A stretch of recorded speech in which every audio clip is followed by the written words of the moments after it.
Ok, nous allons donc continuer avec la partie sur la gestion des blocs.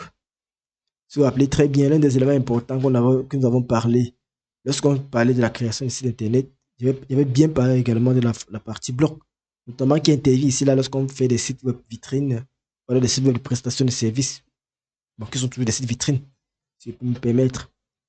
Donc, cette partie, en fait, c'est la partie qui concerne la gestion des blocs. Alors, nous allons nous apprendre à comment est-ce qu'on va gérer la partie bloc dans un site WordPress. Donc, comment gérer dans les articles. Et les articles ici, là, où alors le bloc, comme je vais pourtant toujours rappeler, c'est ce qu'on appelle ici là le cœur même de WordPress. Dans la gestion des articles, c'est le cœur d'un bloc dans un site internet. Contrairement, par exemple, ici aux pages, en fait, qui sont statiques. Donc, les pages sont statiques. Les articles, eux, ne sont pas statiques parce que quoi? Ils sont organisés de manière chronologique. On va créer un article un jour précis. Or, la page, quand on crée une page sur un site internet, c'est définitif. On va pas trop modifier cette page en fait. Donc, peut-être pour faire les mises à jour, mais comparer ici avec un article la partie blog de notre site internet, ça sera beaucoup plus dynamique. Donc, les articles seront dynamiques, contrairement aux pages en fait, qui elles seront ici là, statiques. Donc, les articles sont dynamiques, elles sont organisées ici en fait de manière chronologique, donc avec une date, et elles vont nous permettre donc, de faire quoi? De publier tout simplement du contenu de manière régulière. Chaque jour, on va pouvoir publier du contenu. Ça peut être quoi? Des actualités, ça peut être un tutoriel, ça peut être quoi? Ça peut être des conseils. Ici maintenant, chaque contenu que nous allons publier va dépendre ou alors sera en fonction de la ligne éditoriale que nous avons choisie pour notre site internet. Vous vous rappelez très bien de la ligne éditoriale. Nous avons vu cela pendant le cours. Alors, quelles seront donc les principales caractéristiques d'un article? Lorsqu'on sera dans un bloc, en fait, on aura les articles, ils seront automatiquement listés. Donc, on aura une page, en fait, bloc, qui va nous permettre de lister les articles ou alors de l'actualité. Lorsqu'on parle de la page bloc ou actualité, c'est quoi? C'est que dans une entreprise, par exemple, qui se veut dynamique, le plus souvent, on a ce qu'on appelle des actualités. Donc, il y a par exemple l'organisation des meetings et tout. Il faudrait que dans la partie bloc, on ait tout cela en fait. Donc, tout ce qui concerne l'activité du site, voilà, l'actualité en fait de l'entreprise. Et chaque article donc qu'on va créer va être catégorisé. Il faudrait que chaque article qu'on crée sur notre site internet, on peut s'en faire d'ici là, le catégoriser ou alors l'étiqueter. On va parler de ce qu'on appelle des tags. On va pouvoir taguer en fait nos articles. Si vous êtes sur les réseaux sociaux, vous allez voir souvent les gens mettent des trucs comme les hashtags. Ils vont mettre par exemple JS, par exemple site web, JS entrepreneuriat, JS, c'est ce qu'on appelle en fait des hashtags. Et même chose pour les articles sur les sites internet. On va pouvoir donc étiqueter également nos articles et on va pouvoir donner la possibilité également aux utilisateurs de pouvoir en fait ici, je dis comment, on va donner la possibilité aux utilisateurs de pouvoir également ici commenter en fait les différents posts sur notre page. Donc, l'objectif ici là, dans cette partie qui est consacrée au blog, c'est de faire quoi? De comprendre en fait c'est quoi un article et c'est quoi. En fait, c'est de comprendre la différence en fait ici entre un article et un blog. Une fois qu'on a compris cela, on va voir comment on va créer facilement un article, comment on va donc l'organiser et comment on va publier dans cet article-là. Donc, lorsqu'on va à la notion de blog, si vous êtes en train de voir que on sort déjà vers la fin, on est en train de tendre vers la fin du cours. Et une fois qu'on aura fini dans cela, comme j'ai précisé au départ, nous allons construire un site web de A à Z. On va appliquer également tous les éléments que nous avons vus. Donc, première chose que nous allons faire, c'est qu'on va donc essayer de voir comment on va donc ajouter d'abord une section blog à notre site. Alors, j'ai été déconnecté, je ne sais pas pourquoi. Donne-moi un instant, je me déconnecte. C'est passé, c'était ça. Ok, c'était ça. Bon, une fois que je suis connecté, alors comment on va essayer d'ajouter un article dans un blog? Alors, si on va ajouter un article dans un blog, il faudrait déjà qu'on ait d'abord mis en place le blog dans notre site internet. Donc, je vous ai parlé en fait ici là des avantages d'utiliser un blog. Donc, si on va ajouter un article, il faudrait déjà que la partie blog en fait ait été mise dans notre site internet. Et pour le faire, c'est simple. Première des choses, il faut d'abord créer la page en fait qui va recevoir tous nos articles. Si vous voyez très bien, si on part au niveau des pages, ne pensez pas que nous avons créé une page blog Et notre template que nous avons choisi n'avait pas la partie bloc. Donc, raison pour laquelle, quand vous choisissez également votre template, rassurez-vous également que votre template gère également tous les éléments de votre site internet. Au niveau du menu, regardez déjà si, est-ce qu'au niveau du menu, j'ai déjà une partie bloc ou alors une partie actualité ou alors une partie article. Parce que souvent, quand ça vient avec article, ça voudrait dire que la partie article est déjà bien organisée à notre guise. Or, là, nous n'avons pas encore une page blog. De la page qui va permettre d'afficher tous nos articles. Qu'est-ce qu'il faut donc faire? Il faut la créer. Et pour la créer, c'est simple. Qu'est-ce qu'on fait? On ajoute tout simplement une page. Et il y a deux conditions. Vous pouvez ajouter une page à partir d'Elementor ou vous pouvez ajouter une page simple. Ça dépend de vous. Bon, moi, j'ai choisi au préalable d'ajouter une page simple. Plus tard, on pourra ajouter une page avec Elementor pour gérer, pour que l'affichage soit beaucoup plus joli en fait. Donc, qu'est-ce que je vais dire?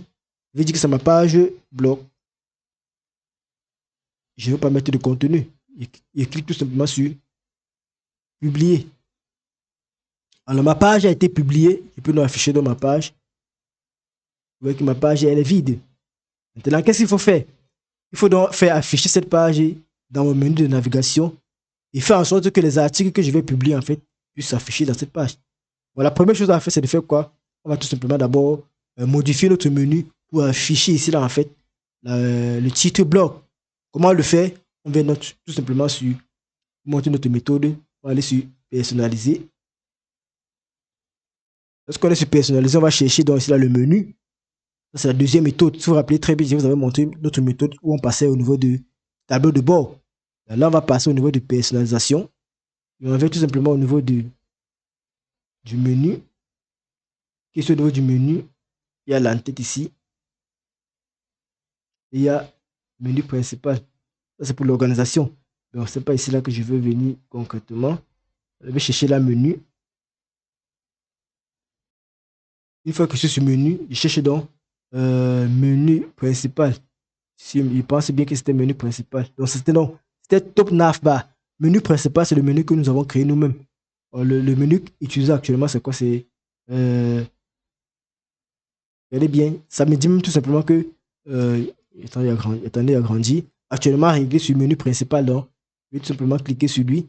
Vous voyez que j'ai voilà mon menu principal. Il a 1, 2, 3, 4 éléments. Je veux donc ajouter ma page bloc que je viens de créer. Qu'est-ce que je fais? Je clique tout simplement sur ajouter des éléments. Vous voyez que c'est ma page qu'il a trouvée. Je clique tout simplement sur plus là. Automatiquement, il a ajouté. Une fois que c'est ajouté, je clique sur publier. Ok. Vous voyez que ma page bloc est dorénavant dans mon menu de navigation. Maintenant, qu'est-ce qu'il faut faire? Il faudrait maintenant que lorsqu'on clique, ça puisse nous afficher les articles que nous avons dans notre site. Si vous vous rappelez très bien, je vous avais dit cela que lorsqu'on a un site internet, il faut régler premièrement qui va afficher la page d'accueil, quelle sera la page d'accueil et quelle sera la page de bloc, si vous vous rappelez très bien.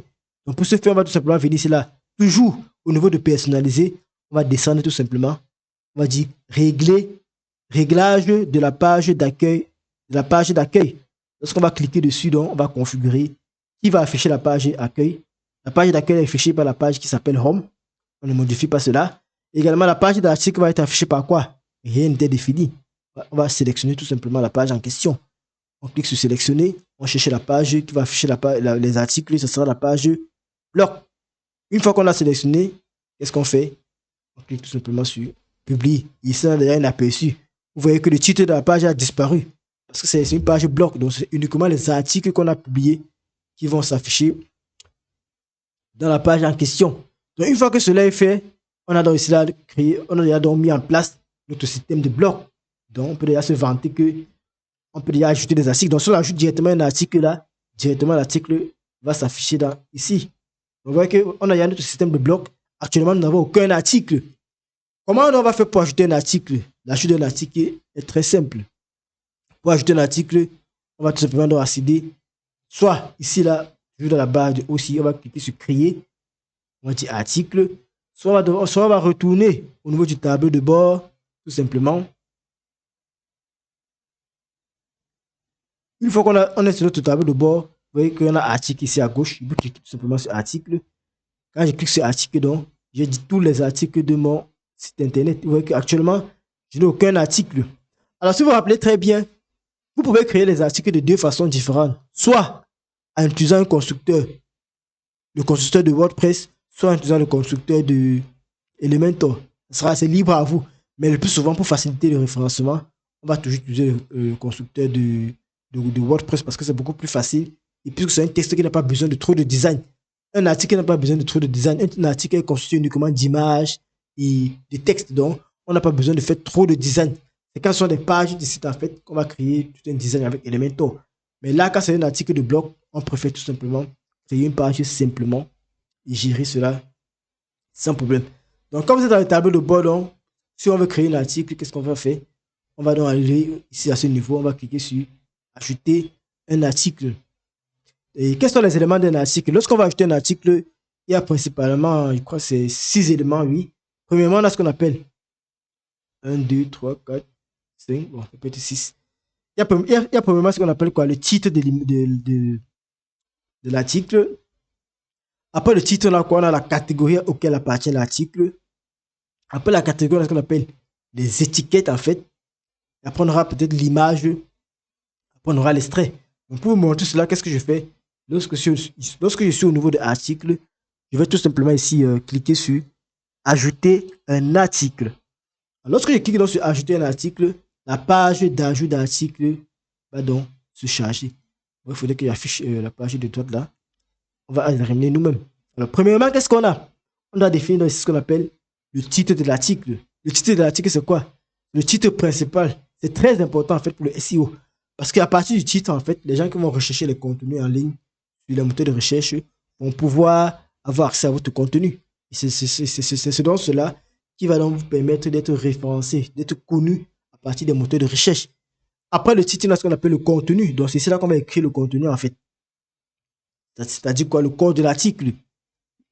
Par exemple, on va écrire ici avec l'éditeur. Ça, c'est l'éditeur en fait de WordPress qu'on appelle Gutenberg. Et tout à l'heure, je vous ai dit quoi? Qu'on peut écrire le contenu également avec Elementor. Ça dépend de votre cas. Si vous voulez faire un design assez personnalisé d'un article, vous pouvez utiliser Elementor. Mais si vous voulez faire un design simple, vous utilisez directement Gutenberg. Gutenberg, c'est le constructeur par défaut de WordPress, je rappelle toujours.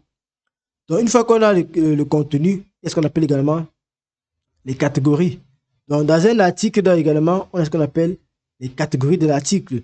Vous voyez qu'ici, là, on a à droite, là, on a catégories. Les catégories, c'est quoi? Les catégories vont vous permettre, en fait, ici, d'organiser les articles par thème, par thématique. Donc, à travers les thématiques, en fait, vous allez pouvoir filtrer vos articles. Et ça permet aussi également au moteur de recherche de pouvoir directement connaître de quoi vous parlez.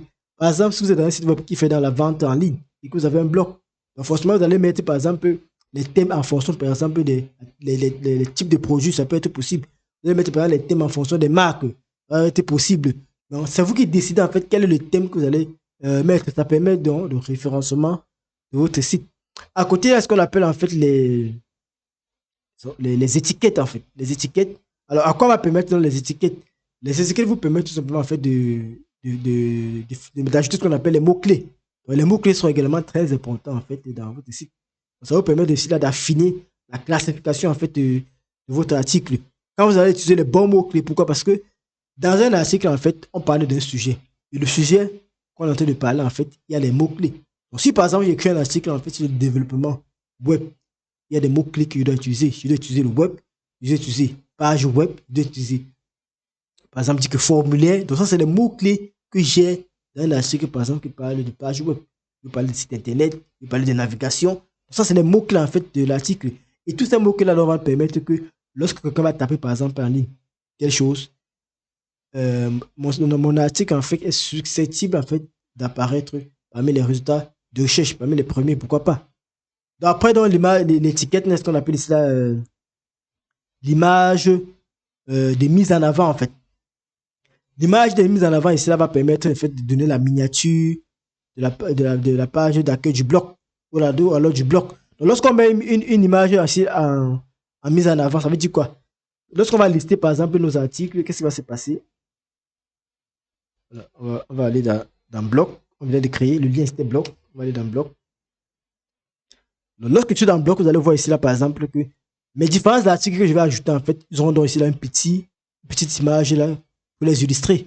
Donc c'est cette image en fait de mise en avant qui sera affichée. Et également, on pourra donc ajouter cette image de mise en avant dans le contenu.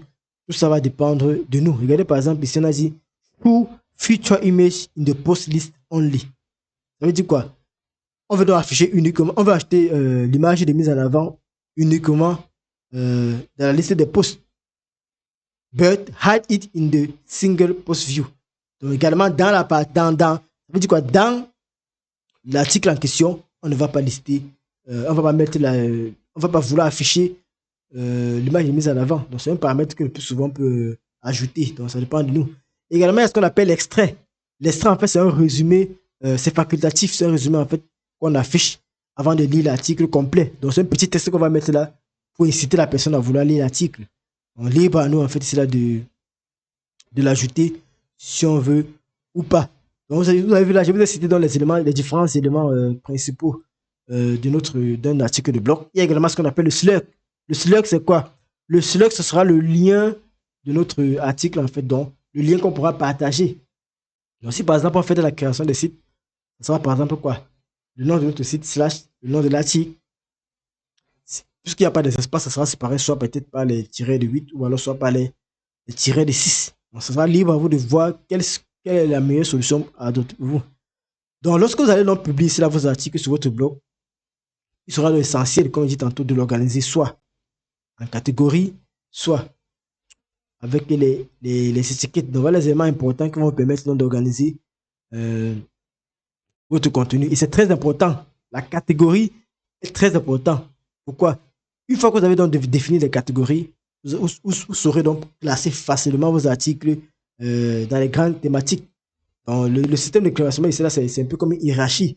Ça vous permet donc de catégoriser soit en catégorie principale, soit en catégorie, soit en sous-catégorie. Bon, sortons un peu même du côté développement.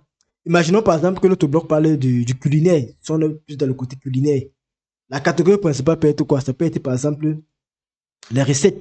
Si par exemple, je suis dans mon article, je vais ajouter une catégorie. Je peux l'ajouter directement ici, comme je peux l'ajouter directement à partir toujours de mon tableau de bord. Parce que lorsque nous sommes dans le tableau de bord, en fait, on peut gérer soit, on peut gérer les catégories, on peut gérer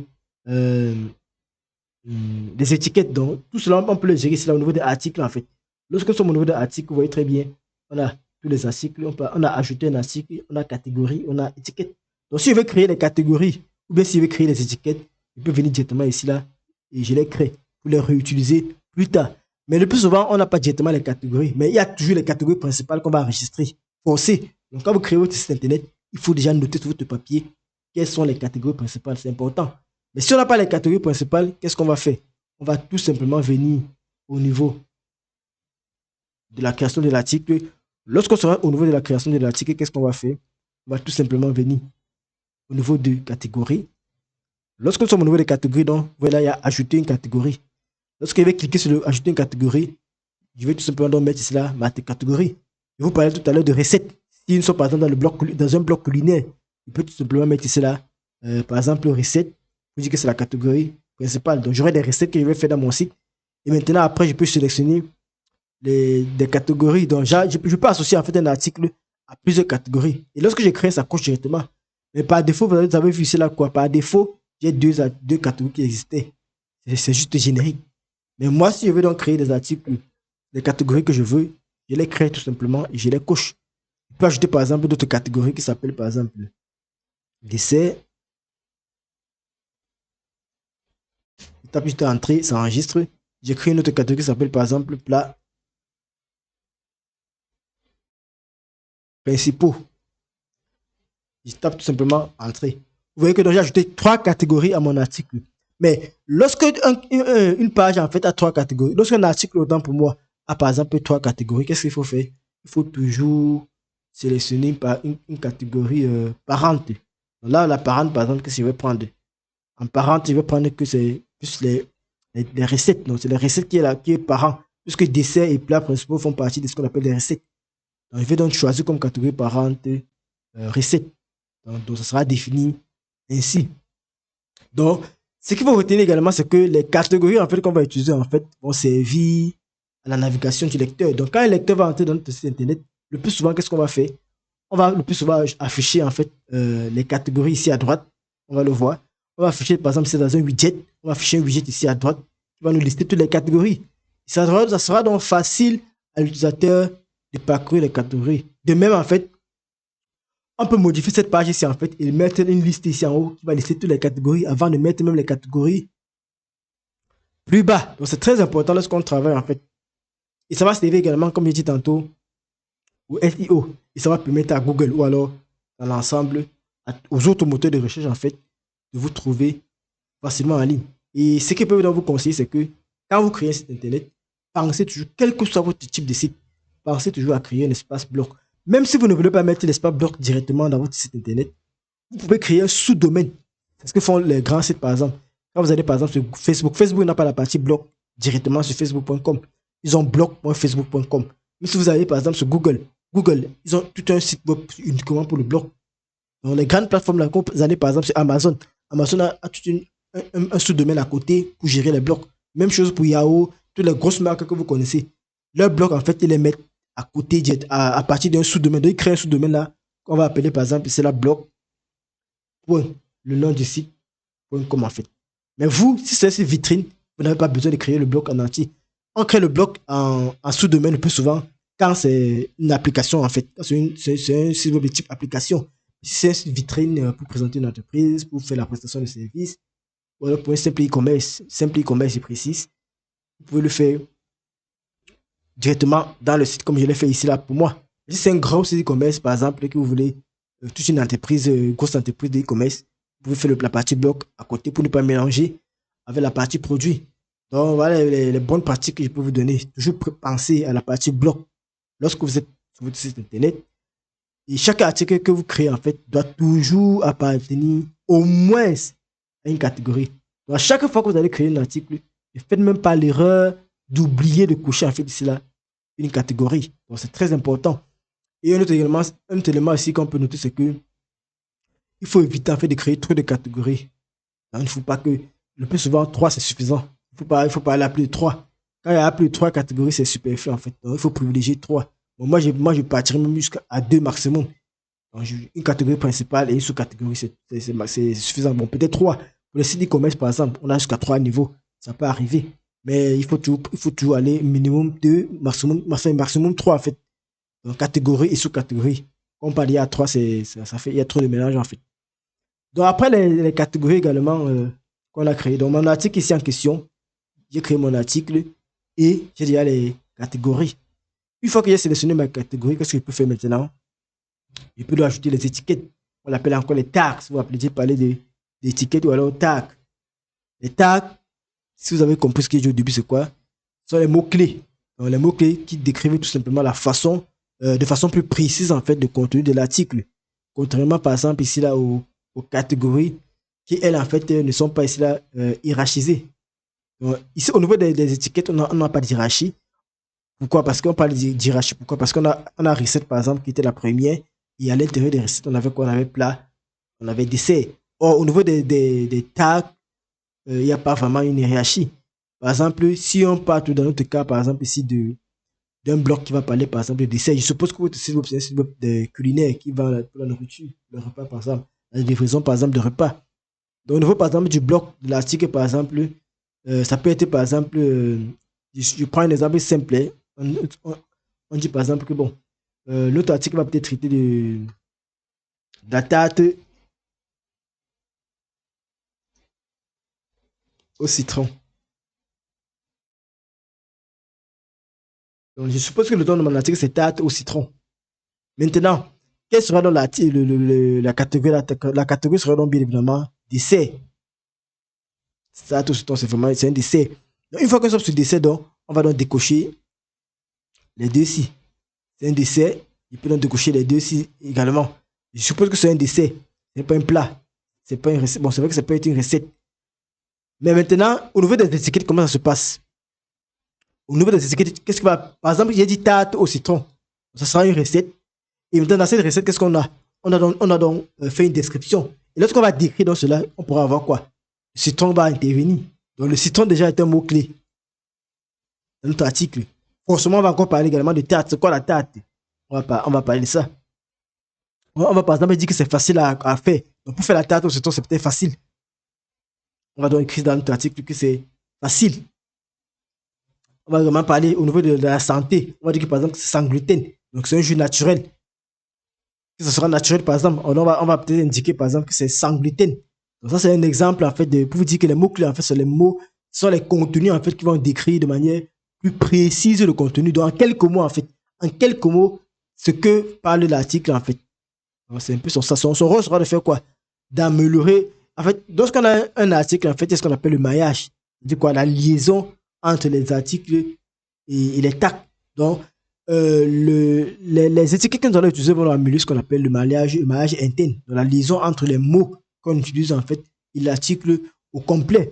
Et grâce également ici là aux étiquettes, en fait, on va pouvoir créer ce qu'on appelle des archives automatiques. C'est-à-dire quoi?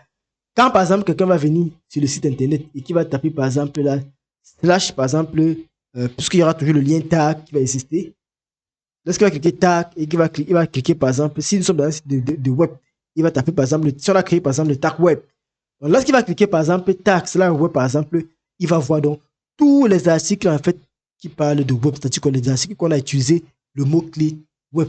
C'est important. Et pour créer donc ces mots-clés-là, c'est toujours de la même façon que les articles. Soit au niveau du tableau de bord, on vient les créer. Je joue ici, article, étiquette. On achète nos étiquettes comme on veut. Et on peut également personnaliser les pages de chaque étiquette, ajouter une image, ajouter une description, ajouter l'URL, c'est ce qu'on appelle le slug en fait. Ou bien directement lorsqu'on crée l'article. Pourquoi directement lorsqu'on crée l'article? Le plus souvent qu'on crée un article, ça peut être nouveau et qu'on n'a pas eu le temps d'aller définir tout cela. Donc on va tout simplement venir au niveau des étiquettes, c'est la même chose. On a au tarte, au citron. Forcément, il y a citron qui va intervenir. Entrée, on va par exemple dire naturel. Entrée. Regardez la différence par rapport avec catégorie. Ici, là, on liste en fait tout simplement et ça ajoute dans les formulaires. Mais également, on peut également écrire ça quelque part, par exemple. Je peux dire par exemple ici, là, théâtre sans gluten. Je copie. Donc, à chaque fois, qu'est-ce que je fais? Je sépare par une virgule s'il y a plusieurs éléments. Si, par exemple, sans sucre. Et je te copie tout simplement. Quand il va copier, je vais venir tout simplement au niveau de mon article. Il vient au niveau de l'étiquette. Je colle. Vous allez voir, ça va ajouter automatiquement en tenant compte des virgules. Quand je mets une virgule, ça crée automatiquement en fait. Donc, ce qu'il faut retenir, c'est que c'est très important. Et ça va également renforcer votre SEO, tout comme en fait cela, la catégorie et l'article lui-même que vous avez créé. Donc, ce qu'il faut retenir, c'est quoi? C'est que lorsqu'on parle de catégorie, en fait, ici, la catégorie, en fait, c'est la thématique générale. C'est-à-dire quoi? C'est la structure de votre site. Lorsqu'on parle d'étiquette, en fait, ce sont les mots-clés précis. C'est-à-dire quoi? La navigation dans votre site, ou encore la navigation qu'on appelle souvent la navigation transversale. Et une bonne hiérarchie, en fait les étiquettes vont vous permettre de définir, en fait, ici, une bonne hiérarchie qui va donc améliorer encore l'expérience utilisateur et améliorer également le référencement naturel. Est-ce qu'il y a des questions jusqu'ici? Je pense qu'on va devoir. C'est vrai que c'est seulement une petite partie, mais je pense qu'on va devoir s'arrêter. Le temps fait défaut. Est-ce que vous avez des questions, Madame Beghat?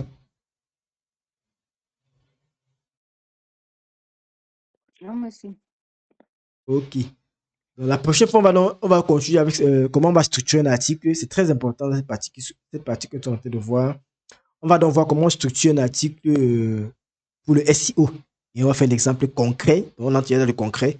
On va faire un exemple concret de création d'un article pour quelqu'un qui fait de la prestation de services, peut-être dans le développement des sites web. Et après ça, donc, on va terminer avec le jour 7. Et on va continuer donc mercredi. On va essayer de rattraper également un jour. On va rattraper peut-être le jour. On va rattraper le jour 8. Donc jeudi, on aura le jour 8. On a cours mercredi. Mercredi, on va continuer avec le type issu de la création d'un blog. Création d'un blog, publier un blog en fait, et l'optimisation des images. Donc également ici, on va voir comment on optimiser les images et comment on utiliser les vidéos. On va parler de SEO. Et on va introduire donc ici là, les types issus de la boutique en ligne. Donc, Si vous vous rappelez bien, comme je dit tout à l'heure, notre TP général sera donc sur la création d'une boutique en ligne, mais c'est une fois qu'on aura donc terminé avec tous les éléments ici en fait. Ok, bon, on va se séparer. Il est à 21 h, il pense que c'est bon pour aujourd'hui, pour ne pas trop entrer en détail. J'espère que le cours d'aujourd'hui, vous avez gagné quelque chose. S'il y a des questions à vous poser, s'il n'y a pas, on va se séparer. Question?